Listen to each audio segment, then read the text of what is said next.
ঝাপসা নিঝুম পৌষের সকালে আপনাদেরকে সকলের শুভেচ্ছা।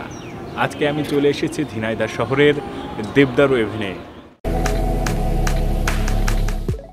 দেবদারু এভিনিউটি অবস্থিত নবগঙ্গা নদীর তীর ধরে শিল্পকলা একাডেমির প্রাঙ্গণে। এখানকার যে সুন্দর পরিবেশ রয়েছে সেই সুন্দর পরিবেশ আপনাদের দেখানোর চেষ্টা করব, আমরা জানার চেষ্টা করব এখানকার বিষয়গুলো। সবাই সাথে থাকবেন।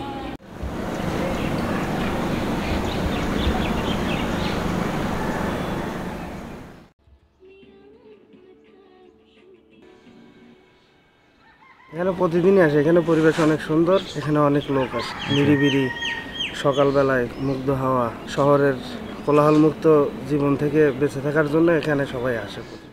আচ্ছা, এই জায়গাটা আসলে মূলত কি হয় এইখানটায়? এখানে সকালবেলা যুবক বৃদ্ধ সবাই সকালে মর্নিং ওয়াক করতে আসে। বিকেলে ছোট বাচ্চা কিশোর এরা বসে খেলাধুলা করে বাচ্চারা। এটা একটা শরীর চর্চা কেন্দ্র আমাদের। এই জায়গাটা অনেকটা পড়ে থাকা মতোই বলা চলে।